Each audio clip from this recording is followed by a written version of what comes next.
And I remember when I watched that and I paid attention to it all year, I was just like locked in on this guy's achievements and how hard he was going at it. I realized I was like, wait a minute, this dude's not scoring a whole heck of a lot of points. And his team, they're not really the best. But he goes out there and he grinds out his role every single day, no matter what, no matter where he is. I know he's not always healthy. I was listening to my dad who would tell me stories, and a lot of times I would be kind of with him when he was teaching or coaching or giving lectures. So I'm always hearing what he says. So I started hearing the similar dialogue, and I was like, wow, so there's something to all this stuff. Mm. It was very interesting. So there's just a very similar dialogue that higher level people use. Yeah. And then once you start to understand that dialogue and the lifestyle that accompanies the dialogue, it all starts to make sense. It's goal orientation. There's Hmm. nothing outside goal orientation coming in. It Other people will think it's like extreme obsession, but then what do you have to do to achieve goals is you almost have to be obsessed. Right. You gotta really, it's like a baking recipe.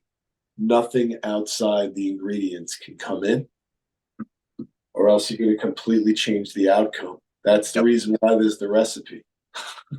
Yeah. Baking is the perfect example that mathematics will equate to the same thing every time as long as you do the same thing every time. Right. And that's one of those things that I learned from my grandpa, who was a baker. Mathematics is everything. And he took it so serious, he went and became an accountant. And even after that, mathematics is everything. So when I developed basketball strength, it was all based on the biomechanics and the limb leverages of movement. Yep. So how people start when they move is they move with short limb lengths, acute angles. Then they work their way up to right angles and then move into obtuse angles. Athletic development is nothing more than mathematical angle progression.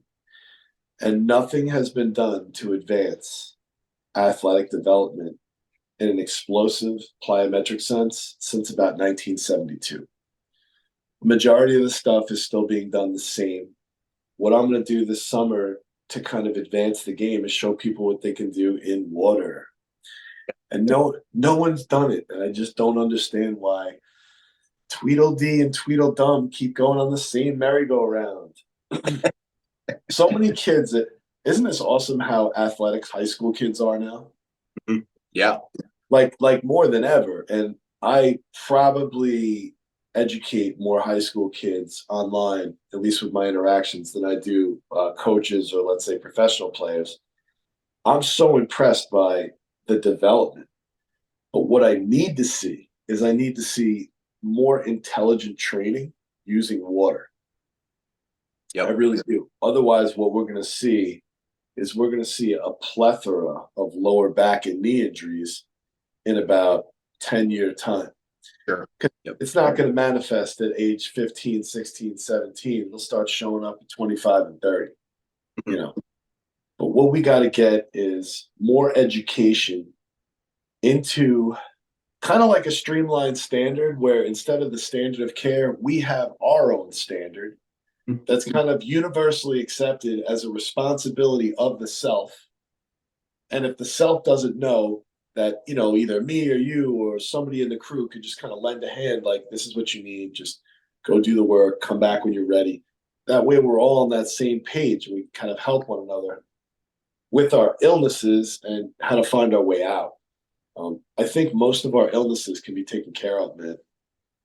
No, I agree. And when you talk about training in water, have you ever checked out George St. Pierre, who's one of the arguably might be the greatest fighter of all time? He does a lot of work in water.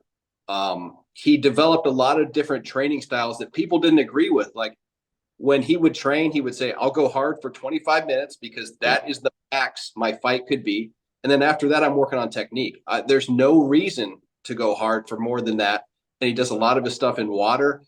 And he would get a lot of knocks for being a safe fighter. Like, yeah, he's not out there like, on the highlight reel. Like he's just going to beat you. You know what I'm saying? He's probably not going to knock you out, but he's going to beat you. And that was just his goal, is to win.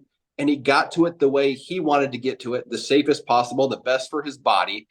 And I think more people need to congratulate that rather than say, Yes. oh, he's not flashy enough. You know what I'm saying? I think it speaks to everything we talked about today. Big time. GSP is one of my heroes. He might be one of my all time favorite fighters. George St. Pierre. Props, man. And I'm Canadian too, so hey. But what I like about what he does, man, is he is always efficient about what he does, and he's truthful about how he takes his approach. He doesn't pull any punches. He doesn't do any drugs behind the scene. He tells everyone how he lives. He shows you how he lives, and he knows how to work because he does all those things. Mm-hmm. And people don't know how to appreciate him for what he is. They got to hate on him. Yep. The trolls got to come through. But the bottom line is this. I follow GSP. He's still training like he was 20 years ago now. He looks amazing. And guess what? He's still teaching. He's still positive. He's still encouraging. And the guys that were talking horrible about him back then, they're still talking horrible about him now. And he's still encouraging. So it's like, I have so much to learn from his example because it's specific, right? And it gets results. And when you look at that, you can't help but wonder, man, if he does it, and he obviously does it, and he puts it out there for the public to see, and he is a world champion, how can there be any hate at all? Right. Exactly. Yep.